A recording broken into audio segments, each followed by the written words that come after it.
Era uma característica, né?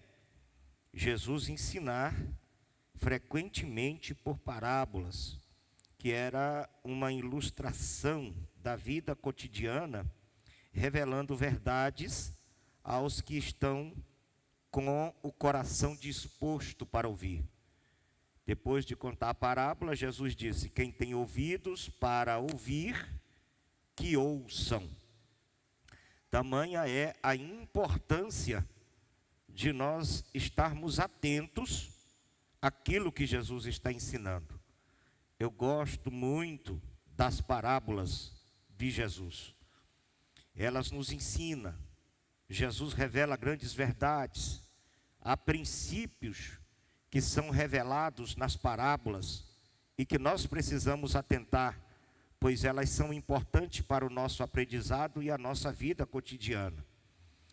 E nesses 4 desígnios do coração do homem que estão revelados nessa parábola, eu quero estar compartilhando com os nossos amados irmãos aqui essa noite.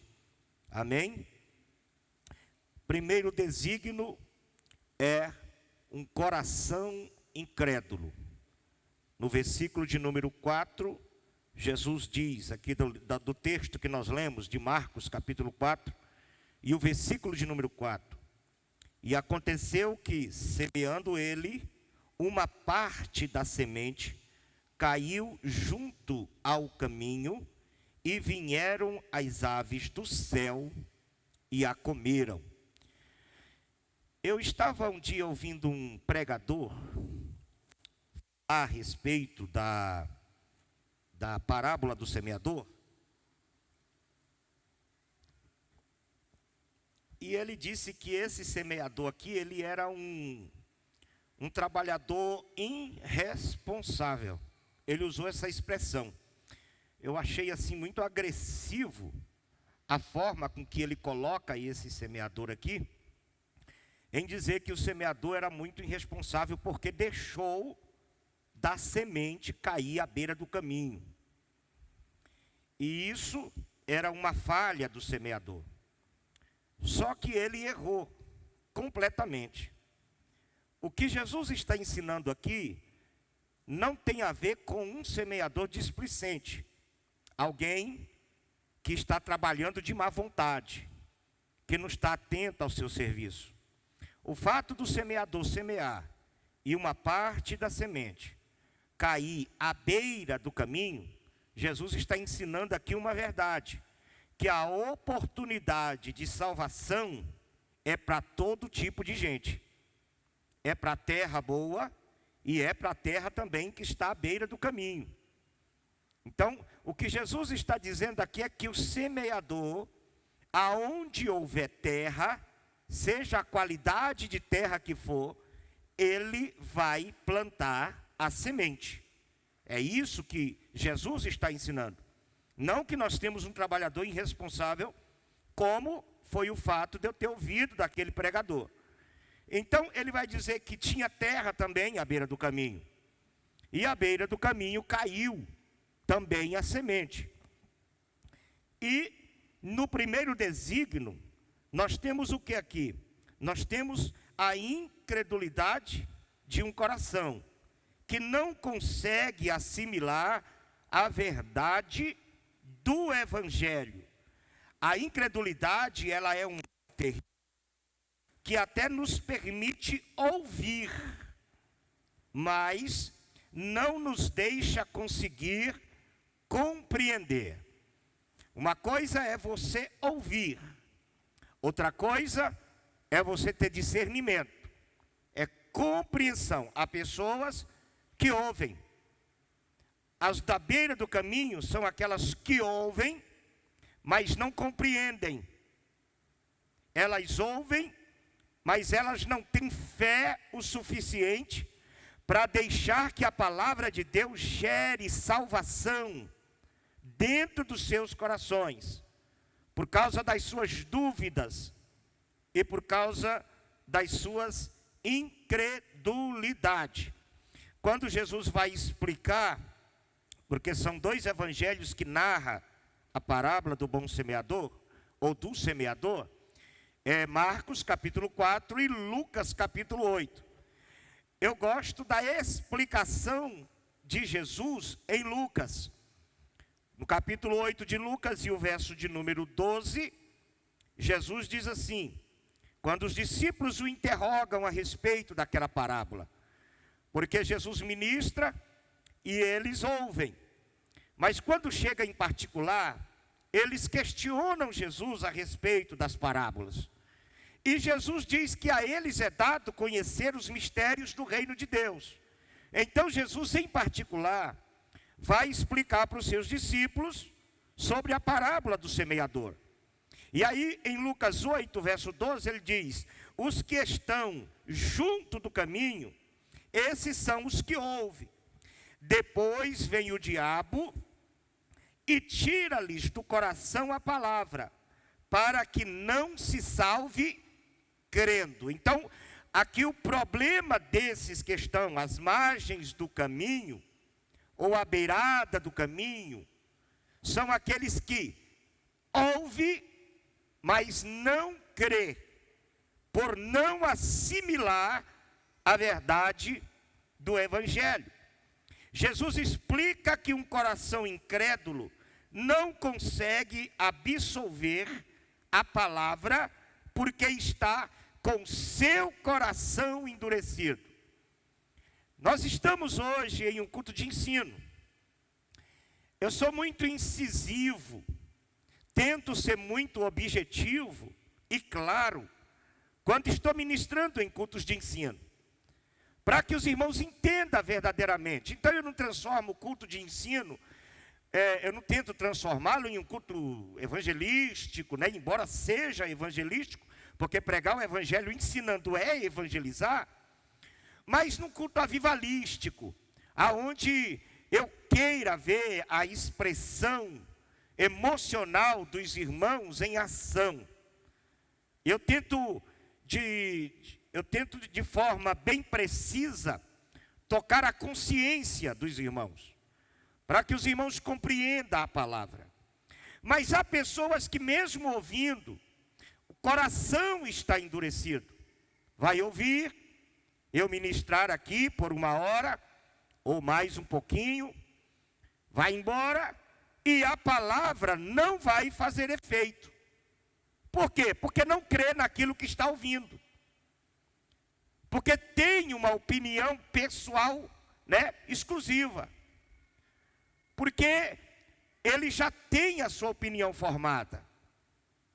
E aquilo que está sendo ministrado não vai surtir efeito se a consciência de quem está ouvindo ficar conflitando com a palavra que está sendo ministrada. Então, para que essa palavra surta efeito, você tem que se entregar a ela. Você tem que se render a ela. Tem que aceitar o que ela está te ensinando. Então, hoje eu estou ministrando aqui uma semente. E o tipo de terra, quem vai revelar é o seu coração. Ela está sendo ministrada em terra boa, ela está sendo ministrada à beira do caminho, ela será ministrada entre as pedras e os espinhos, né? Então, os desígnios do coração é que vão mostrar o resultado daquilo que foi pregado. Porque se o seu coração estiver endurecido com relação à palavra de Deus, não haverá efeito, não produzirá fruto dentro do seu coração aquilo que está sendo pregado. Então Jesus, quando ele vai em Mateus capítulo 13, eu quero que a igreja leia, Mateus capítulo 13, verso de número 14 e o verso de número 15. Só mais um pouquinho de retorno, se puder. E vocês vão ler aqui, capítulo 13, verso 14 e verso 15, do Evangelho de Jesus, segundo escreveu Mateus.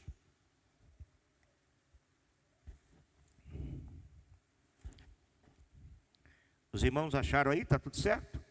Vamos lá? 1, 2, 3.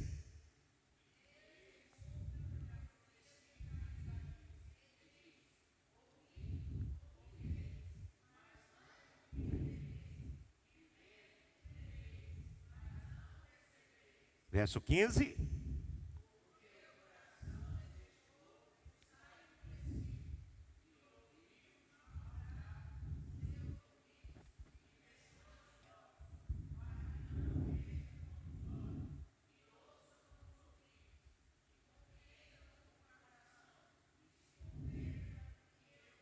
Perceba que Jesus está fazendo menção de uma passagem bíblica do livro do profeta Isaías. Esse povo, eles ouvem, mas não compreendem. Por quê? Porque o coração está endurecido. E não abre espaço para que a palavra produza. Não abre espaço para que a palavra transforme. Se você não deixar essa palavra entrar no interior do seu coração e produzir aquilo que lhe apraz, aquilo que é de exclusividade da palavra, não haverá frutos dignos de salvação na sua vida. Porque você precisa crer que essa palavra é a verdade. Você precisa acreditar que essa palavra é transformadora. Você tem que deixar essa palavra te moldar, te confrontar, para que você compreenda onde está a sua falha, seu erro. Cumprindo-se a profecia que diz: ouvindo, ouvireis, mas não compreendereis, e vendo vereis, mas não percebereis. Como é que é possível alguém estar na igreja, está vendo, mas não consegue assimilar o que está vendo? Está ouvindo, mas não consegue compreender o que Deus está falando. Porque o desígnio do seu coração é esse. É endurecido, é resistente. E resistir à palavra não é coisa de hoje. Nos dias de Jesus, já havia quem resistia à palavra do Senhor. Já havia. Aqui, quem está pregando é Jesus. Quem está pregando aqui no texto que eu li? E eu pergunto, todos que estavam ouvindo creram em Jesus? Aqui nós temos o próprio Deus ministrando a genuína e poderosa palavra. E nós temos a multidão dividida. Uns acreditavam e outros não. Por quê? Por causa do coração endurecido, petrificado. Então o apóstolo Paulo, que foi um dos que mais sofreu depois de Jesus, por causa da incredulidade do coração do homem, fala sobre a dureza dos corações em suas cartas, alertando as igrejas para não caírem nessa armadilha satânica da incredulidade. Aleluia! Bendito seja o nome de Jesus. Eu estava na sede e tinha dois obreiros perto de mim, e tinha um camarada vindo de outro país pregando. Eu acho que os irmãos se lembram, numa festa de missões. E tinha um rapaz tentando traduzir o que o moço estava pregando. Só que ele não conseguiu traduzir. Ele não dava conta, então ficou assim uma coisa muito... E aquele camarada falava em inglês e o outro tentava traduzir, e o povo ficou assim, e aquela coisa e tal, e eu observando, caladinho no meu canto. Quando terminou, um obreiro jovem que estava ali perto da gente, falou para aquele obreiro mais idoso que estava ali também. Ele disse assim: o senhor entendeu alguma coisa que esse sujeito pregou? Assim, ele estava puxando uma porta para uma crítica. Você percebia que ele estava tentando abrir uma porta para entrar com uma crítica naquilo que foi pregado. E o senhorzinho cortou ele de uma forma que eu achei extraordinário. Ele disse: meu filho, eu não entendi nada, mas eu acredito em tudo. Tanto é que quando o pregador se empolgava lá, o senhorzinho dizia, glória a Deus. Parecia que ele estava entendendo o que o rapaz estava pregando em inglês. Ele disse, eu não entendi nada, mas eu acredito em tudo. Ou seja, ele não estava compreendendo as palavras daquele pregador, mas ele estava crendo que o que ele estava dizendo era a palavra de Deus e podia surtir efeito no seu coração naquela noite. Como é que está o seu coração para com a palavra de Deus? Você tem aceitado a palavra de Deus? Você tem aceitado as restrições que a palavra de Deus estabelece no seu coração? Você tem cumprido verdadeiramente o que a palavra de Deus está lhe ensinando? Você tem vivido o que a palavra de Deus está tentando fazer você viver? Quem está me ouvindo diz amém. Essa semente poderosa e gloriosa chamada palavra de Deus, ela tem entrado no seu coração, diga amém. Mas que tipo de terra é o seu coração? Quais são os desígnios desse seu coração? Então Paulo sofreu muito com incredulidade. Ao que ele escreve na segunda carta aos Coríntios, capítulo de número 4, verso 3 e versículo de número 4. Eu gostaria que a igreja leia, por favor. Vamos lá. Coração incrédulo, por que não estão deixando a palavra de Deus surtir efeito em seus corações? Porque os corações de muita gente estão endurecidos para a vontade de Deus. Vamos lá, 2 Coríntios, capítulo de número 4, verso 3 e 4, a igreja, 1, 2, 3.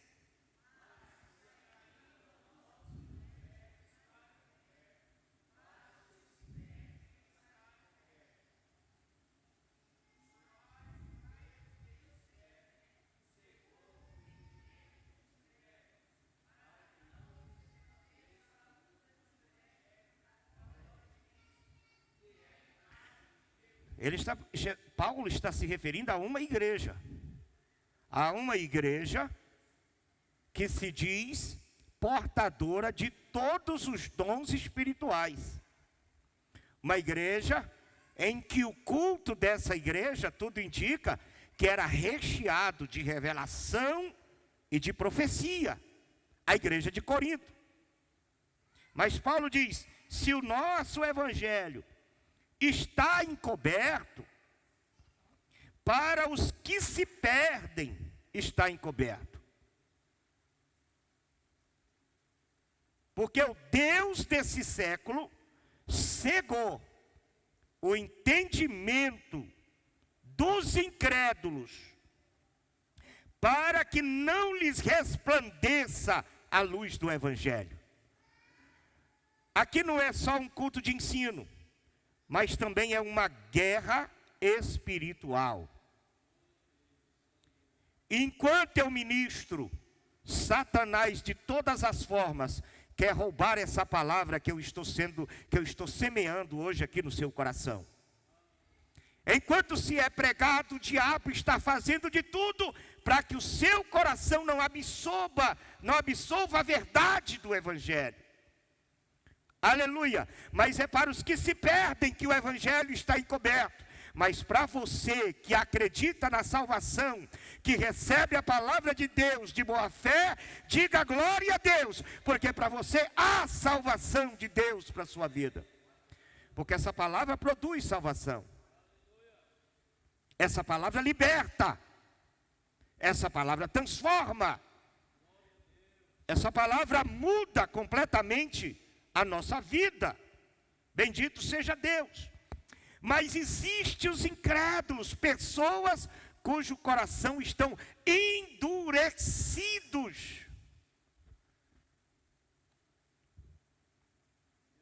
E essa cegueira, no entendimento humano, ela tem se tornado um grande mal nos últimos dias. Ela não tem atingido apenas os ímpios, mas também muitos crentes da atualidade. Não são poucos os que se dizem crentes, mas não crê na verdade do Evangelho. E eu não entendo isso. Como é que uma pessoa não crê em tudo que é pregado e ainda continua fazendo parte de uma igreja? Eu tenho dificuldade, eu analiso muito isso. Porque eu sei quem acredita naquilo que eu prego e quem não acredita. Está aqui porque gosta da turma, gosta da casa, até gosta de mim. Ele não gosta daquilo que eu prego, mas de mim ele gosta. Ele não acredita naquilo que eu prego, mas ele gosta da minha amizade, ele gosta dos companheiros, e ele vai continuar aí. E eu não entendo por quê. Porque se eu não acredito na totalidade da Bíblia, por que que eu ainda sou crente?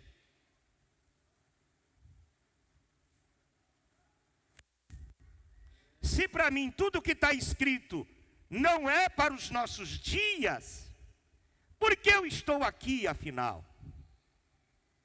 Não adianta crer numa parte e não crer noutra.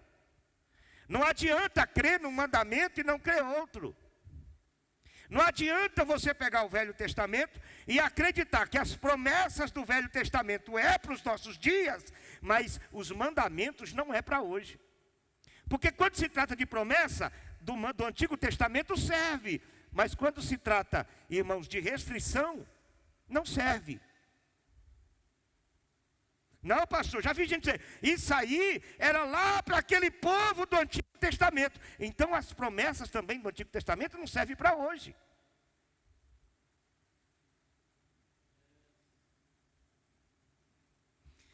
Carta de Paulo aos Efésios, capítulo 4, versículo 17 ao versículo de número 20. Os irmãos acompanhem, eu vou ler. E digo isso e testifico no Senhor, para que não andeis mais como andam também os outros gentios, na vaidade do seu sentido. Entenebrecidos. Eu vou tirar esse negócio aqui. Não está bom não. Dá licença aqui, irmão.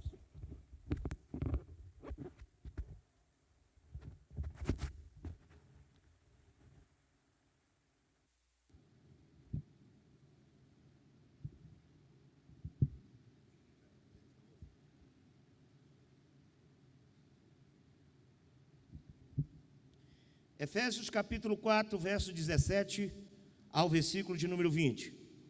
E digo isso e testifico no Senhor, para que não andeis mais como anda também os outros gentios, na vaidade do seu sentido, entenebrecidos no entendimento, separados da vida de Deus, pela ignorância que há neles, pela dureza dos seus corações.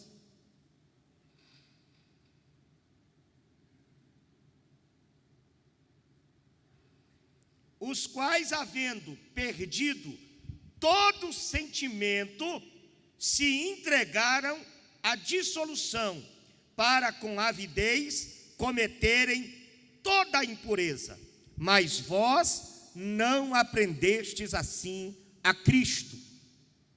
Hoje os pastores das igrejas estão sofrendo muito, aqueles que querem levar a obra de Deus a sério, aqueles que levam o evangelho a sério, aqueles que se preocupam verdadeiramente com a alma do crente, estão sofrendo por causa da dureza do coração do povo, por causa da incredulidade do povo, porque o povo quer em Jesus, não quer é a sua palavra. Eles querem ser crente, eles não querem é aquilo que a palavra de Deus estabelece como regra para a sua vida.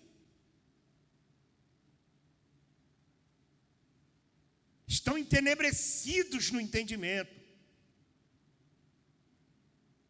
estão endurecidos pela vaidade da vida, são a terra da beira do caminho, que não esconde a palavra no coração como disse o salmista, deixa o diabo roubar a palavra das suas vidas.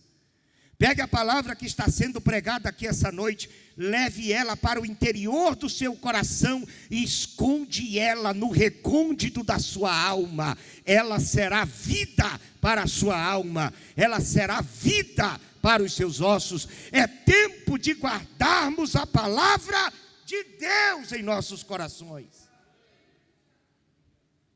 Aleluia! Um coração incrédulo não crê em milagres. Coração incrédulo não crê em profecias e revelações.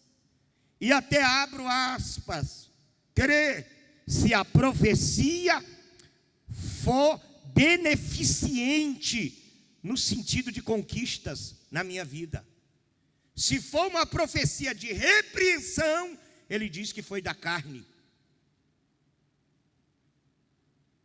E a gente, irmãos, tem que parar de ser hipócrita em algumas coisas. Olha, eu sei quando eu estou precisando de um puxão de orelha de Jesus. Não adianta vir com a profecia, fazendo promessa e dizendo, eu sou contigo, eu tenho me agradado de ti, se a minha consciência sabe que eu estou em falta com Deus.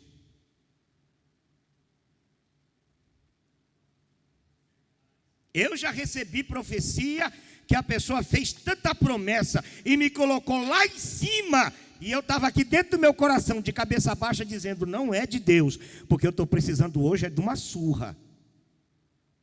Hoje eu estou precisando que Jesus puxe a minha orelha. Quando o nosso coração está assim, tenebrecido, endurecido, incrédulo, só serve na palavra de Deus aquilo que nos deixa feliz, mas aquilo que nos contraria, a gente deixa por escanteio. Posso ouvir um amém da igreja?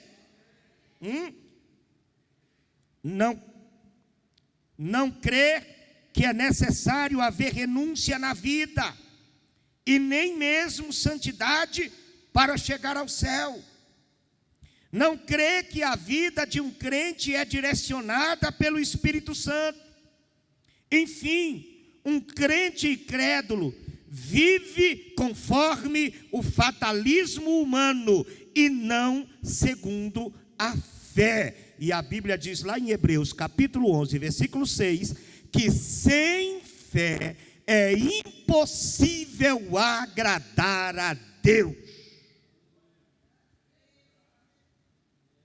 O culto que mais deveria ter glória a Deus era o culto de ensino. O culto em que os crentes mais deveriam glorificar, se alegrar, levantar a mão, é aquele culto que Jesus nos coloca na cadeira, na frente dele, e nos chama à responsabilidade espiritual. É esse culto aqui.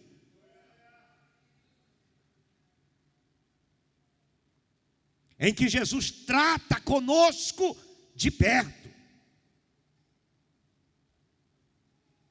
Aleluia. Sem fé é impossível agradar a Deus. Aleluia. E o versículo ainda diz que aquele que se aproxima de Deus precisa crer que Ele existe e é galardoador daqueles que o buscam. Então, o primeiro desígnio do coração que Jesus nos ensina com a parábola do semeador é o coração endurecido. Coração que resiste à palavra, coração que não aceita ser mudado, coração que não aceita ser repreendido, coração que não aceita ser resignado, ser transformado, ser mudado. O segundo coração é o coração inconstante. Primeiro, coração incrédulo. Segundo, coração inconstante. Marcos, vamos lá, capítulo 4, verso 5 ao verso 6. A igreja, por favor, leia, em nome de Jesus.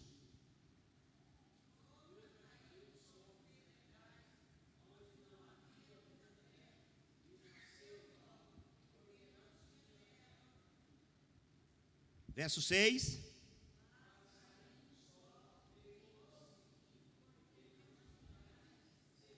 e secou-se.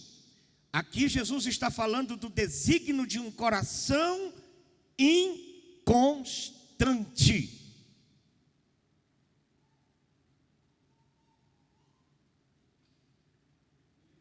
Uma fé sem raiz não é menos nociva quanto a incredulidade.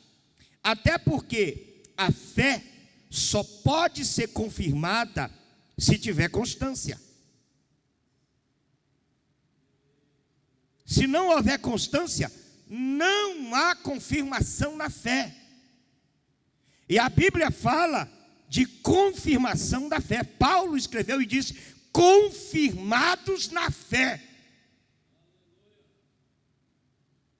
Aqui nós temos a semente que cai entre os pedregais, onde não existe profundidade na terra para que a raiz crie força. Até nasce, mas quando seca o sol, quando esquenta o sol, ela vai secar, ela vai murchar e ela vai morrer. Enquanto que a semente que cai à beira do caminho, o diabo leva por causa da incredulidade e dureza do coração, essa aqui que cai entre os pedregais, ela vai nascer, mas ela não vai sobreviver. Por quê? Porque ela não tem constância. Sem essa qualidade, a palavra de Deus jamais será honrada por um coração oscilante. Veja a explicação de Jesus em Lucas capítulo 8 e o versículo de número 13. Vamos lá, coloque por favor e a igreja leia. Lucas 8, versículo de número 13. Toda a igreja, por favor. 1, 2, 3.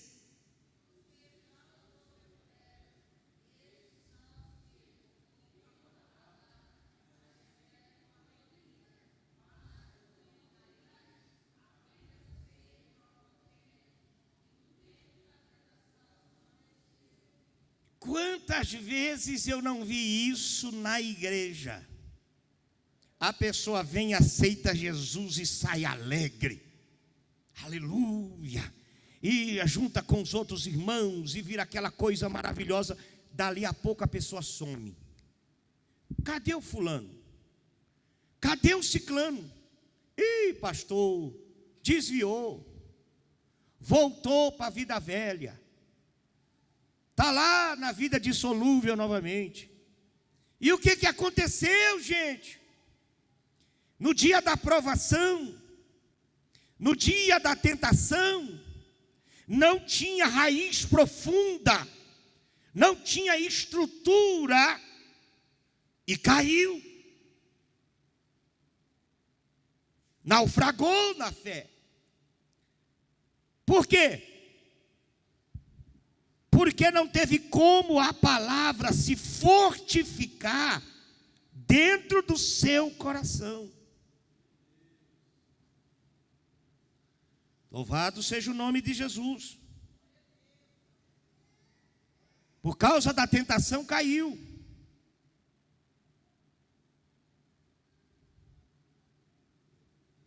Por causa da provação caiu. Não tem muito tempo, existia alguém entre nós que disse para mim não só uma nem duas: ah, pastor, quando eu não era crente, eu era feliz. Eu vim para a igreja e me tornei uma pessoa triste.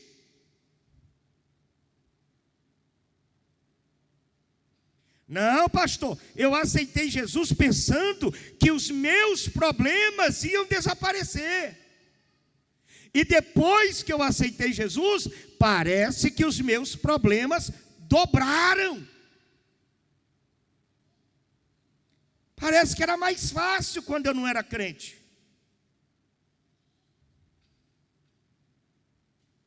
E é verdade. Quando você é do mundo, quando você não está na igreja, o diabo não vai te perturbar. Você é dele. Mas quando você vem para Jesus e faz um projeto de ser fiel, de verdadeiramente mudar de vida, se prepare, você decretou guerra contra o inferno. E o diabo vai se levantar contra a sua vida. E o que vai fazer você perseverar na igreja é o desígnio do seu coração. Como é o seu coração?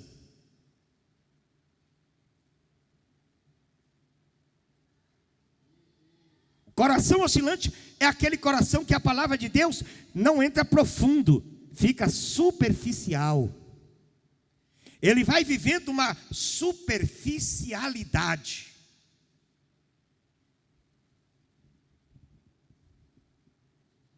Aleluia. E os que se decidem a Cristo devem saber que passarão por tribulações e padecerão dificuldades e necessidades.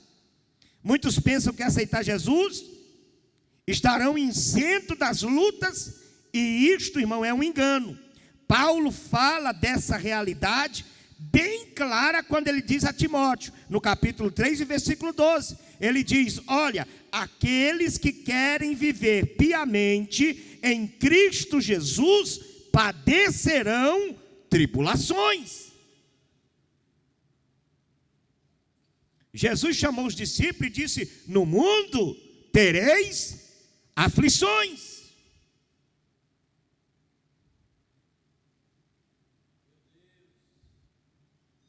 Vai vir as lutas, virão as guerras, sua fé vai ser provada, porque só é aprovado aquele que passa pela provação. Você vai ter que mostrar para Satanás e vai ter que mostrar para si mesmo que você decidiu a seguir Jesus de uma vez por toda até a sua morte. E você não vai largar Jesus por nada. A sua fé será provada. Aleluia! Como é que está a palavra de Deus no seu coração, irmão? Fala comigo aí. Está dando a atenção devida para a palavra que está sendo ministrada? Está assimilando verdadeiramente? Ser crente não é para gente mole. Ser crente não é para gente fraca. Ser crente, como diz na minha terra, não é para cabra frouxo, irmão. É para quem é macho. Aleluia! Dá sangue no meio da canela, como dizia o meu pastor, mas eu estou de pé e estou firme na presença de Deus. E se tiver que cair, eu vou cair para frente, eu não vou cair para trás, eu vou cair dando glória, eu vou cair avançando. E o diabo que se prepare, porque eu estou firme, eu estou de pé.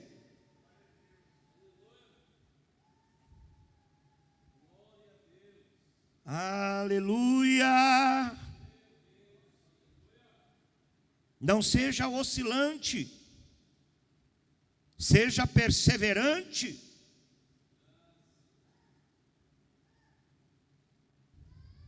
Deixe a palavra de Deus tomar o seu ser. Deixa ela ir lá na divisão da alma e do espírito, das juntas e medulas.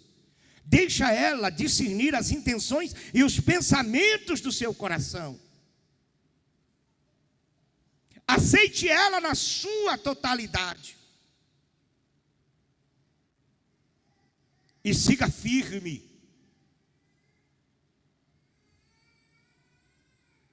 Eu gosto da carta que Paulo escreveu para Timóteo, na segunda carta. Eu gosto muito desse texto aqui que eu vou ler com os irmãos aqui.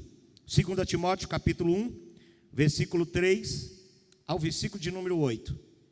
Veja aqui o que Paulo diz: dou graças a Deus, a quem desde os meus antepassados sirvo com uma consciência pura, porque sem cessar faço memória de ti nas minhas orações noite e dia. Timóteo era jovem, Devia ter uns 30 e poucos anos. Naquela época, mancebo. Com 30 anos era um mancebo. Era jovem. Paulo já está chegando perto da sua morte. E ele está dizendo que o consolo dele, que a alegria dele, era lembrar-se de Timóteo. Pensar em Timóteo. Por quê? Vejamos. Desejando muito ver-te, lembrando-me das tuas lágrimas para me encher de gozo. Um velho pastor, chegando ao final da carreira, lembrando de um jovem obreiro e dizendo: eu sinto gozo quando eu lembro-me das tuas lágrimas, Timóteo. Você vai entender por que Paulo está falando de lágrimas, por que Paulo está falando do gozo quando se lembra desse jovem obreiro. Trazendo à memória a fé não fingida que em ti há. Aí ele entra.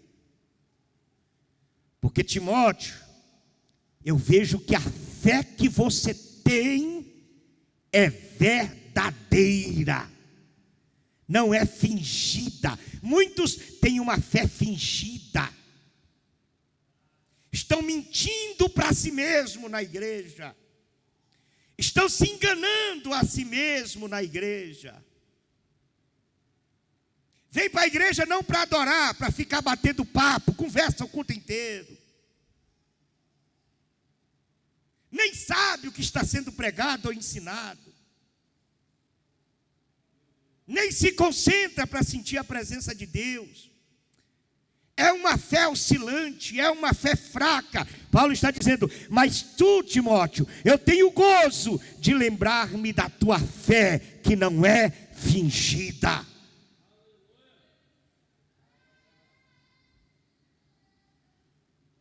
Vocês estão aqui ainda? Fé é essa que primeiro habitou em tua vó Lóide e em tua mãe Eunice, e estou certo de que também habita em ti. Por esse motivo, lembro-me que desperte o dom de Deus que existe em ti pela imposição das minhas mãos, porque Deus não nos deu espírito de temor, mas de fortaleza. Eu aceitei Jesus, foi para o que der e vier, e estou disposto ainda que isso me leve à morte. Porque Deus não nos deu espírito de temor, espírito de fraqueza, espírito de oscilação. Deus nos deu espírito de poder para a gente resistir às tentações. Então essa terra que é o meu coração aqui, não é terra entre os pedregais. Isso aqui é terra boa, é cultura. A palavra vai germinar e vai nascer e vai produzir para a glória do nome de Jesus. Eu estou aqui para ir para o céu, e não importa o que o diabo vai colocar no meu caminho. Manda cala, baixando araia. Que tipo de terra é seu coração? Que tipo de terra? É a terra dura que a semente não consegue entrar, e vem os passarinhos, vem o diabo e rouba a palavra? É essa oscilante que você está crente hoje, amanhã não está crente. Hoje você está dando glória a Deus, amanhã você está emburrado na cadeira. Hoje você vem para o culto, amanhã você não vem para o culto, porque alguém falou mal de você, porque você passou por alguém não te deu a paz do Senhor. É isso.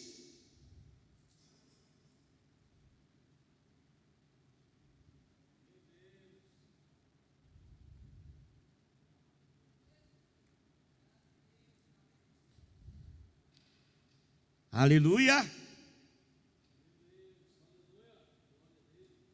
Desde que eu aceitei Jesus, eu nunca precisei de uma visita para poder ter força para vir para a igreja.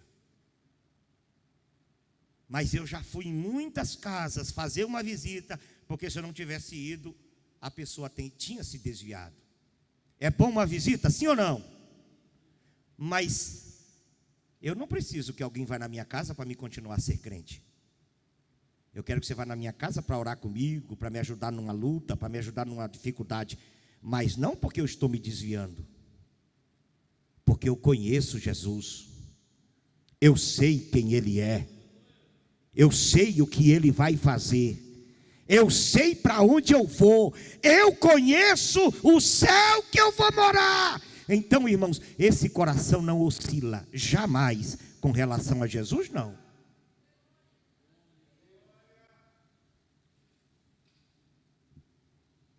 Porque Ele nos deu o espírito, não nos deu espírito de temor, mas de fortaleza e de amor e de moderação. Portanto, não te envergonhes do testemunho de nosso Senhor, nem de mim que sou prisioneiro seu. Antes, participa das aflições do Evangelho, segundo o poder de Deus. Ainda que eu estou sofrendo, mas estou sofrendo alegre, porque Jesus está no meu coração. Aleluia, bendito seja Deus. Não importa o que Satanás levantou contra mim, para tentar destruir a minha vida ou a minha fé, eu não recuarei, lutarei até o fim, para honrar a Cristo em toda a minha vida. Hebreus capítulo 11, verso 38 e verso 39. Mas o justo viverá da fé. Repita essa frase, 1, 2, 3. Isso, cadê o texto? Está aí não? Mas o justo viverá da fé. E se ele recuar, minha alma não tem prazer nele. Termine. Vamos lá. E se ele recuar?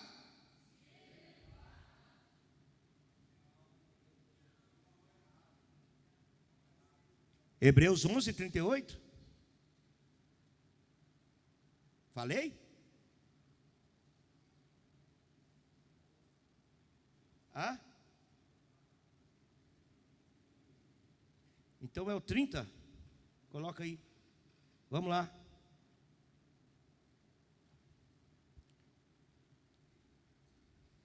Vocês têm o Google aí, menino. Quando eu digitar errado o versículo, vocês colocam no Google aí o versículo, ele sai na hora. Hã? Não, está errado isso aí, né? Coloca aí. Mas o justo viverá da fé. Nós vamos pegar ele aqui, vamos ler todos juntos aqui. Eu quero ler com vocês esse versículo. É porque eu digito às vezes errado, na pressa, cabeça cheia demais. Coloca aí. É o 10:38, eu coloquei 11:38. Então vamos lá, todos juntos?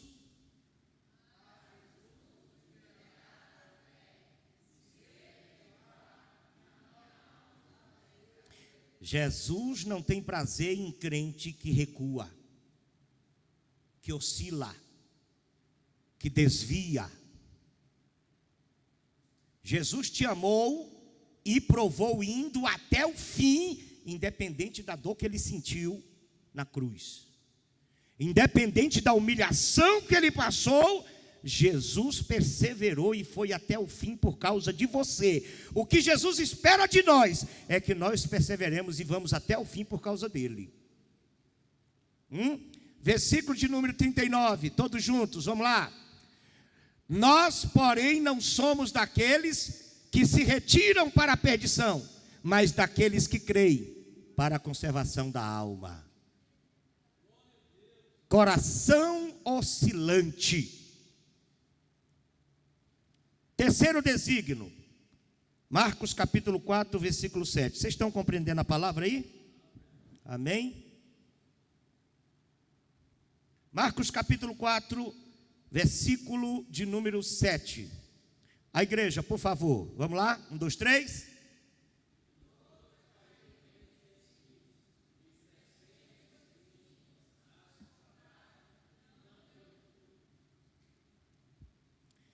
A outra caiu entre os espinhos. Ela nasceu. Mas quando ela foi crescendo, a palavra, foi crescendo também os espinhos. e sufocou a palavra. E essa não conseguiu dar frutos. Por quê? Porque os espinhos puxou a seiva, porque os espinhos impediu que a palavra produzisse. Vamos aprender sobre esses espinhos aqui na explicação de Jesus, tá? O apego às coisas do mundo tem sido uma das causas que mais tem desviado o crente, levando os mesmos a cair na apostasia. Marcos capítulo 4, agora eu quero a explicação de Marcos mesmo, capítulo 4, verso 18 e 19, a própria explicação de Jesus. E os outros são os que receberam a semente entre os espinhos, os quais ouvem a palavra, mas os cuidados desse mundo, e os enganos da riqueza, e as ambições de outras coisas, entrando, sufocam a palavra e fica infrutífera. Aqui é aquele coração que aceitou Jesus, mas não abriu mão do mundo.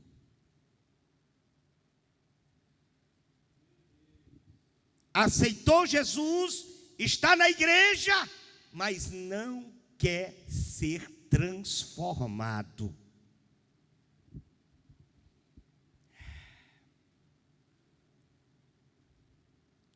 Quantos que trocam a sua fé em Cristo por prazeres efêmeros e passageiros?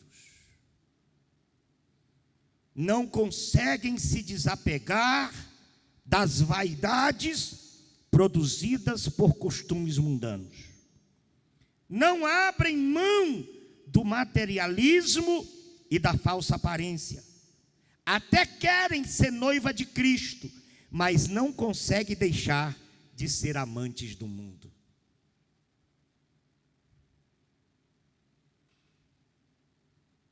A vaidade vai sufocando a palavra no seu coração. O materialismo vai sufocando a palavra no seu coração. As idolatrias, os adultérios, vai sufocando a palavra no seu coração.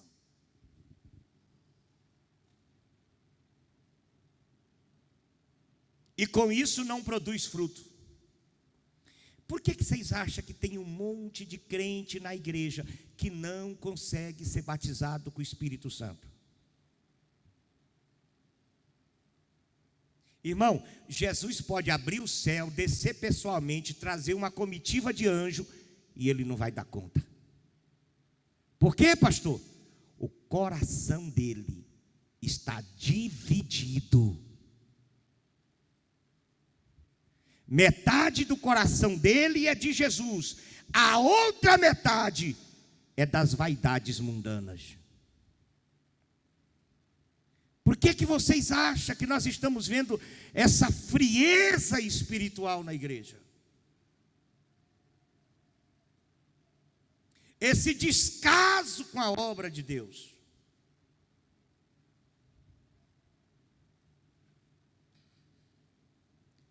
Coração dividido.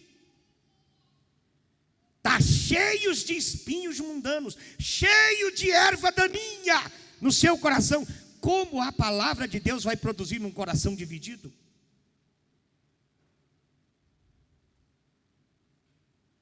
Quando Elias convocou Israel, o reino do norte, para estarem ao pé do Carmelo, para decidirem entre Deus e Baal, Elias usou essa expressão: até quando cocheareis entre dois pensamentos?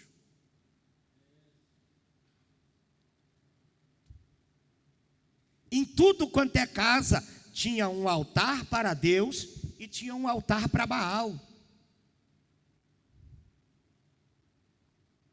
Hoje o guarda-roupa de muitos crentes é dividido.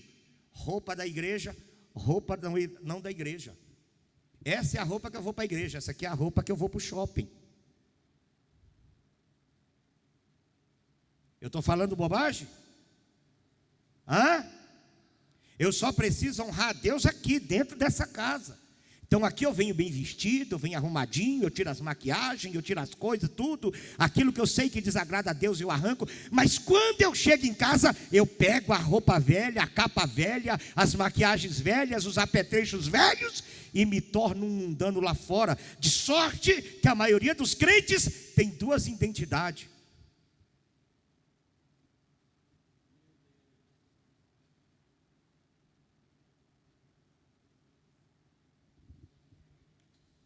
Eita, glória, hein?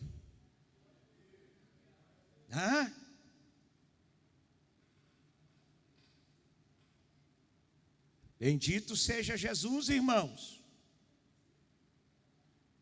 Olha, eu vou contar uma coisa da Elisama que me deu muito prazer. Eu sempre ensinei meus filhos de forma minuciosa os princípios de Deus. Sempre fui rígido, fui duro, fui criticado. Pessoas da minha própria família me criticou, falou mal de mim, disse que eu ia perder os meus filhos, que eu estava apertando demais e ia sair pelos dedos. E eu calado, na oração, no ensino, na palavra, ensinando minha filha, ensinando meu filho. Porque eu vou ser sincero para vocês aqui.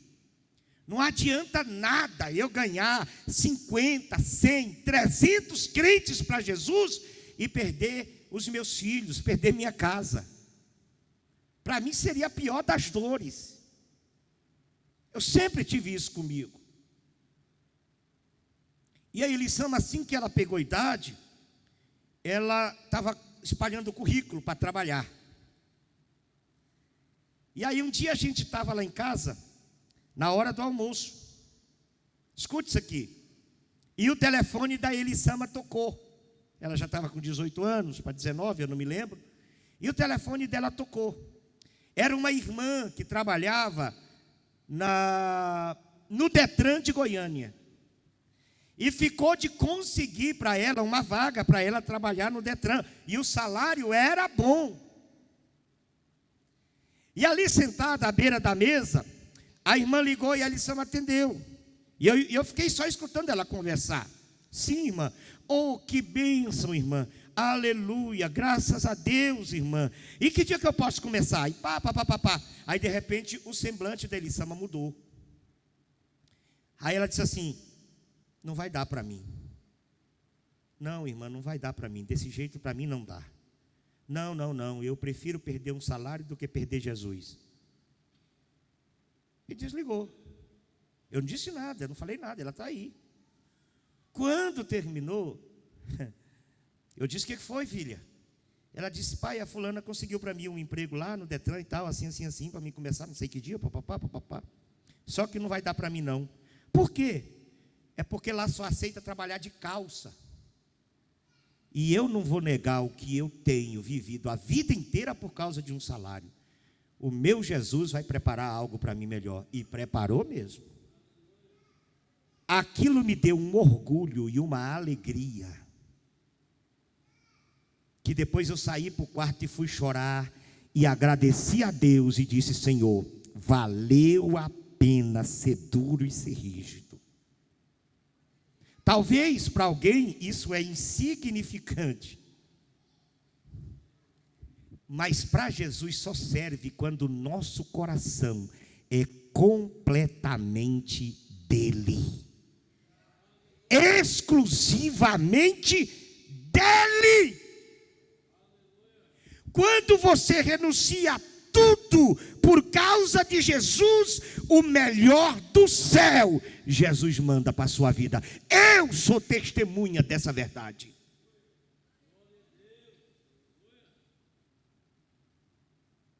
Eu trabalhava num emprego que não me deixava ir para a igreja a semana toda. Eu só ia nas terça-feira, porque eu tinha pedido a minha folga para terça, para pelo menos ir para o culto de ensino. Eu não ia na escola dominical, eu não podia ir na sexta, eu não podia ir no domingo. Eu estava trabalhando. Eu ia casar, Cícero. Faltava 2 meses, aliás menos, 1 mês e meio para o meu casamento. O meu emprego trabalhava à noite. E lá chegava homossexual seminu, prostituta, muitas das vezes, irmão, arrancava a roupa, se exibia para mim, dizia: e aí, irmão, como é que é? E eu só baixava a cabeça e clamava: Jesus, teu sangue tem poder, teu sangue tem poder. E aquilo foi me constrangindo, me deixando triste, e eu fui sentindo, e eu percebi que aquele tipo de coisa, se eu não tomasse uma atitude, iria destruir a minha fé. Aí eu cheguei no meu pastor e contei para ele a situação. Falei: estou trabalhando assim, assim, assim, mas aqui está ruim de serviço, não tem como arrumar um serviço, e eu falto 1 mês e pouco para casar, pastor, o que eu faço? Ele disse assim: a Bíblia diz, fugir da aparência do mal. Pronto, ele só me disse isso. Ele só me disse isso. Falei: pois a partir de hoje eu não volto mais naquele emprego. Não fui lá nem para poder. Não tem 1 mês que a gente tem que trabalhar lá? Como é que é? Aviso. Nem fui lá cumprir o aviso. A patroa ligou para mim e disse: e aí, meu filho, você não veio para o serviço e tal? Eu falei: não vou mais não, mas você não pode fazer isso, você tem que cumprir aviso. Eu falei: tem que cumprir nada não, eu não vou e acabou. É vocês que me devem, pagam o que me devem, e eu não vou ir mais não. Fui lá, dei baixa na carteira, peguei o que tinha, o meu direito e tudo, e vim embora. Na mesma semana, isso foi na terça, na sexta-feira, o Celso passou na minha casa. Oi, irmão Divino, fiquei sabendo que você saiu lá do posto de gasolina. Saí, rapaz. Olha, eu estou indo para Piracanjuba, eu estou indo para Goiânia vender polvilho. Você quer tentar? De repente dá certo. Falei: vou. Como é que é? Não, chega na porta, bate, é polvilho caseiro. E me ensinou lá como é que era o esquema. Eu falei: embora. Saímos sexta-feira de manhã, viemos para a Vila São José. 11h30 da manhã, nós já tínhamos vendido as 22 quartas de polvilho que nós tínhamos trazido. Ele vendeu 12 e eu vendi 10. E ele era profissional na venda. E eu gostei. E fui trabalhando. Eu ganhava 1,5 salário e estava perdendo a minha paz. Quando fechou o mês, que ele veio acertar comigo, 4,5 salários para a glória do nome de Jesus. Quando teu coração é exclusivamente de Deus, Deus promove bênção sem medida sobre a sua vida. Ele não te desampara em hipótese alguma. O problema é que a gente não está disposto a honrar a Deus com os nossos sacrifícios.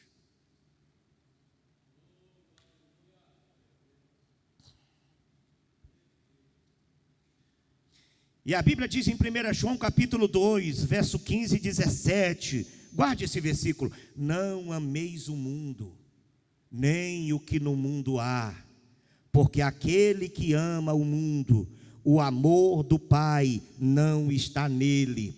Porque tudo que há no mundo, concupiscência dos olhos, concupiscência da carne, soberba da vida, não é do Pai, mas do mundo. O mundo passa e as suas concupiscências, mas aquele que faz a vontade de Deus permanecerá para sempre. O mundo vai passar, a vaidade vai passar. Isso só te impede de receber a vitória, a bênção de Deus. Ser frutífero na casa do Senhor.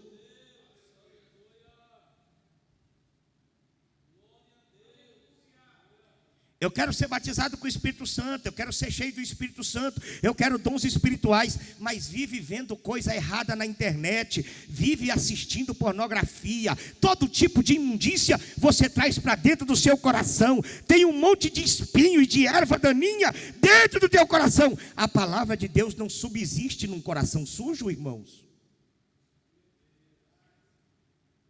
Ou é a palavra, ou é o mundo. Se decida. Está na hora de você tomar uma decisão. Ou é as vaidades, ou é a santidade. O que você quer para a sua vida?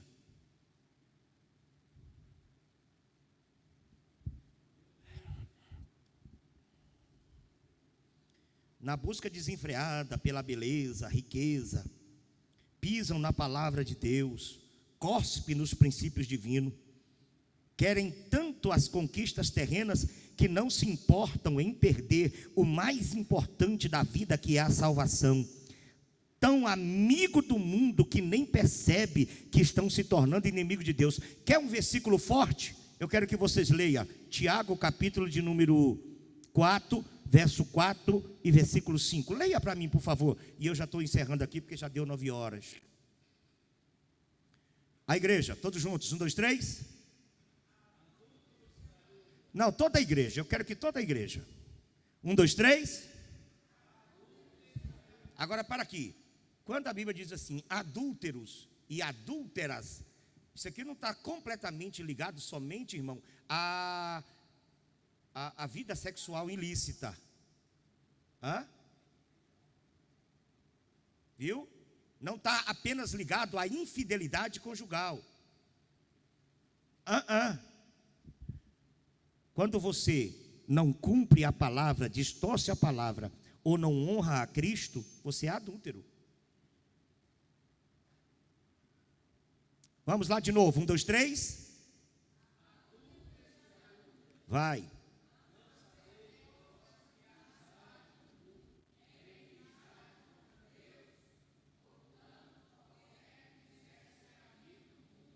Constitui-se inimigo de Deus. Dá para sobreviver sendo inimigo de Deus, sim ou não? Mas quando você está tão apegado ao mundo e a tudo que o mundo oferece, automaticamente você se declara inimigo de Deus.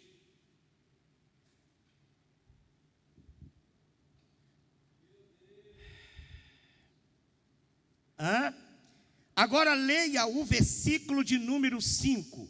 Vamos lá. 1, 2, 3.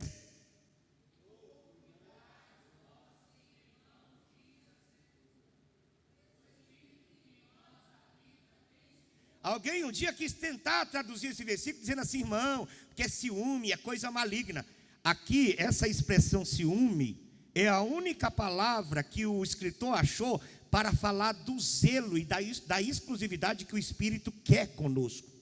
Ele coloca ciúme.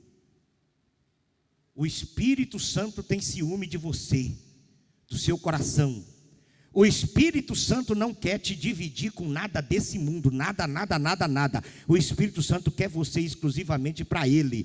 A carta de Paulo aos Coríntios diz: não sabeis vós que sois o templo do Espírito Santo, proveniente de Deus, que não sois de vós mesmos?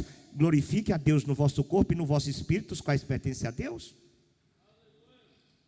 Essa conversa de que Deus quer só coração, irmão, isso é papo de boi dormir. Isso é de quem não conhece Bíblia. 1 Tessalonicenses capítulo 5 e versículo de número 26.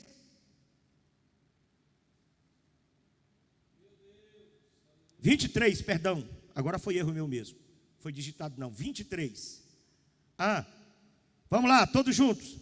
E o mesmo Deus de paz vos santifique em é só o coração? É o que é para santificar aqui? Vamos lá, termina o versículo. E todo o vosso espírito, e a alma, e o corpo, sejam plenamente conservados, irrepreensíveis, para a vinda de nosso Senhor Jesus Cristo. Jesus quer teu espírito, Jesus quer tua alma, e Jesus quer teu corpo. Santifique a sua vida por completo.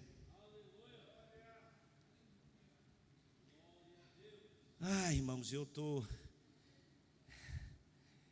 termino de escrever algo assim dessa natureza, e eu venho aqui para a igreja, e eu fico imaginando assim, como fica o meu rosto, quando eu tenho que pregar isso de novo para vocês. Gente, sinceramente, eu vou desabafar um negócio para vocês aqui. Eu estou cansado de pregar as mesmas coisas. E sabe por que eu prego as mesmas coisas?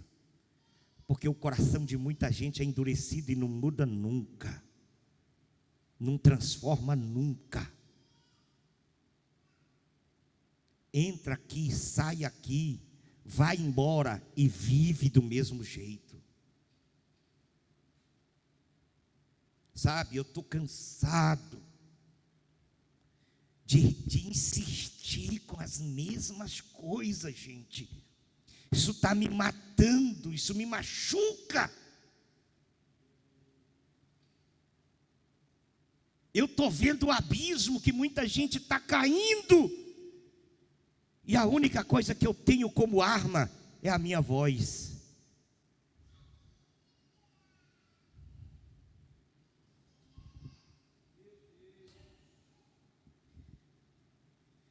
Aleluia. Mas a última, ou o último desígnio do coração, em Marcos capítulo 4, verso 8, a outra caiu em boa terra e deu fruto, que vingou, cresceu, e uma produziu 30, outra 60 e outra 100. O que é isso aqui, pastor? É o coração receptivo, que aceita a palavra, que abraça a palavra, que se rende à palavra, que se entrega à vontade de Deus e diz: faz da minha vida o teu querer, Senhor. É o teu querer, é Cristo quem rege as vontades desse crente. É o Espírito Santo que dá as diretrizes da sua vida. Não tem luta, não tem vaidade, não tem bunanismo, nada lá fora consegue tirar a sua fé. Eu quero terminar aqui em Romanos, capítulo 8, verso 35. Coloca aí.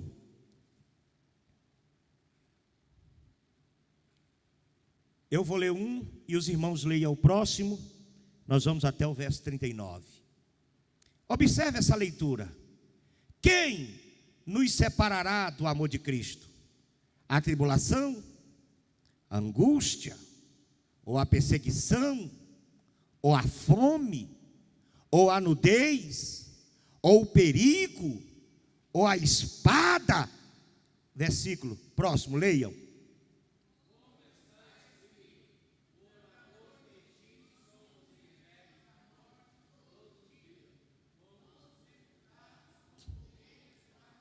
Vocês já traduziram esse versículo? Entregues à morte todo dia?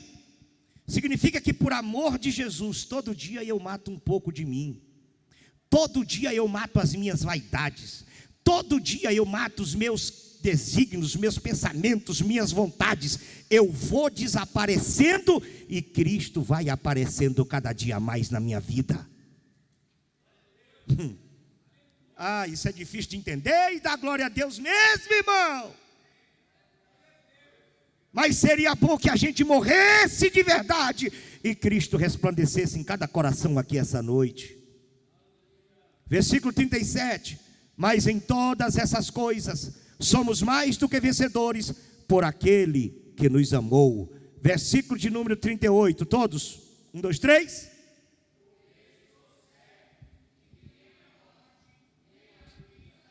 Nem os anjos, nem os principados, nem as potestades, nem o presente, nem o porvir, 39, nem a altura, nem a profundidade, fale com convicção, nem alguma outra criatura nos poderá separar do amor de Deus que está em Cristo Jesus, meu Senhor. Sabe esse coraçãozinho de carne aqui? É exclusivamente de Cristo, e nele a palavra de Deus frutificará para a glória do seu santo nome. Deus abençoe a sua vida. O